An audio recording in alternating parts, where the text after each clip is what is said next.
l'armée malienne contrôle le plus grand site d'or du pays.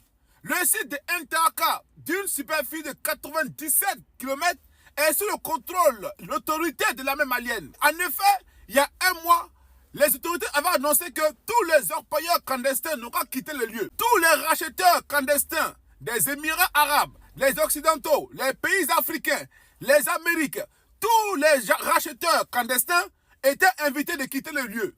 Parce que pendant plusieurs années, ils ont volé l'or du pays sans payer le moindre centime à l'État malien. Dorénavant, les FOMA contrôlent le site. Mais vous savez, dans toute chose, il y a tout des têtus.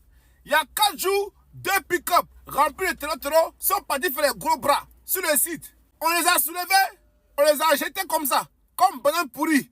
Ils n'ont pas compris encore. On vous dit que l'armée malienne 2025, c'est pas l'armée malienne 2010, 2011, 2012.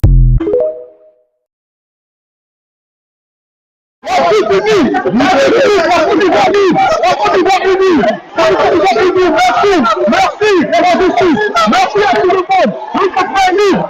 Nous sommes libres. Nous sommes justice. Nous sommes libres. Regardez ça. Nous sommes aussi au tribunal de Paris. Vous voyez, ça, l'Afrique a été unie pour notre frère. Ça, c'est une démonstration de force. Merci au peuple africain, merci au peuple ivoirien, merci à tout le monde qui était présent. Ça, c'est une démonstration de force.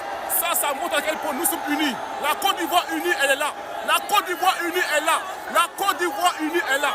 On va montrer notre force. La Côte d'Ivoire unie. La Côte d'Ivoire unie. La Côte d'Ivoire unie. Regardez les frères et sœurs. La Côte d'Ivoire unie. La Côte d'Ivoire unie. Regardez. Regardez l'Afrique. La Côte d'Ivoire unie. La Côte d'Ivoire unie. Regardez le monde. Pour notre... Doucement, Babo. Regardez.